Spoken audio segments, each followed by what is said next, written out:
Good morning, all students. आज हम पढ़ेंगे पार्ट 5 जिसका नाम है जहाँ चाह वहाँ राह। यानी क्या है, जिस काम को करने की हमारी चाह होती है वहाँ रास्ता हमें खुद ब खुद मिल जाता है। ऐसे ही हम एक महिला के बारे में यहाँ पे बात करेंगे। ईला है। ईला की जो उम्र है वो 26 साल की है। ईला जो गुजरात के सूरत ज़िले में रहती है। वे अपंग है, उसके हाथ काम नहीं करते हैं, लेकिन ईला जो है वो इससे बिल्कुल भी निराश नहीं है। उसने अपने हाथों की इस कमी को तहे दिल से स्वीकार किया था कि मेरे हाथ कैसे हैं, अपंग हैं। वो क्या करती थी, बहुत सारे काम ऐसे अपने पैरों से करती थी, जैसे दूसरों के बाल बनाना, फर्श बुहाना, कपड़े धोना, तरकारी काटना, सख्ती पर लिखना, तख्ती पर लिखना, ठीक है, जैसे काम उसने अपने पैरों से करना सीखा। अब ईला जो है उसने क्या करा कि दाखिला ले लिया स्कूल में।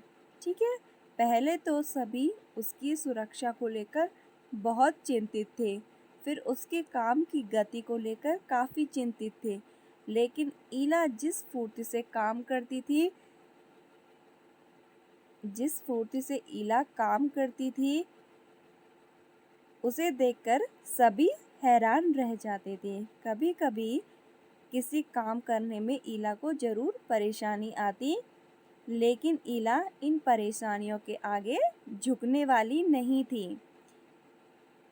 ईला ने क्या किया, 10वीं तक पढ़ाई करी उसने, लेकिन क्या है, वो 10वीं की परीक्षा में पास नहीं हो पाई।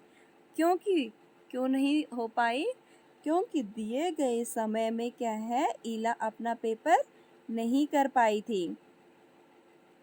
समय रहते अगर ईला को यह मालूम हो जाता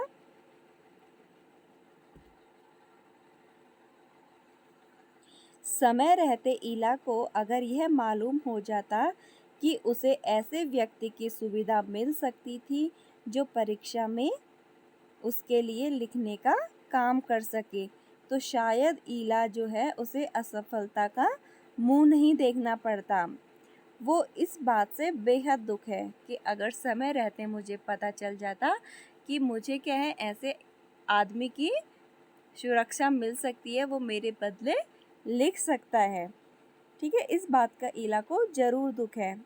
ईला की माँ और दादी कशीदाकारी का काम करती थी।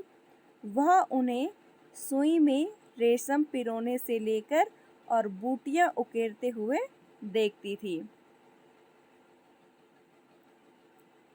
और एक दिन ईला ने क्या किया, उसने कशीदाकारी करने की ठान ली। मैं कौन सा काम करूँगी? कशीदाकारी का काम करूँगी। दोनों अंगूठों के बीच सुई को वो थामती थी और कच्चा रेशम जैसे पिरोने का कठिन काम करती थी। काफ़ी धैर्य और विश्वास से उसने काम करना शुरू किया। 15-16 साल के होते होते ईला काठियावाड़ी कशीदाकारी में माहिर हो चुकी थी। ईला किस वस्त्र पर किस तरह के नमूने बनाए जाएंगे और कौन से रंग के नमूने खिल उठेंगे और टाँके कौन से लगेंगे, यह सब अच्छी तरह से ईला को पता चल गया था। और बहुत जल्दी उसके द्वारा कढ़े गए जो सामान थे वो क्या हो गए, बाजार में बिकने लगे। इन परिधानों काठियावाड़ के साथ साथ लखनऊ और बंगाल की भी झलक दिखती है। जो सामान उसने बनाया उसमें क्या है,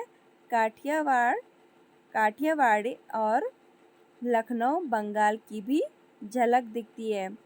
पत्तियों को चिकनकारी से उसने सजाया, डंडियों को काथा से उभारा। प्रदर्शनी में आए जितने भी लोग थे उन्होंने ईला की काफ़ी तारीफ करी और उसे काफ़ी सहारा भी मिला।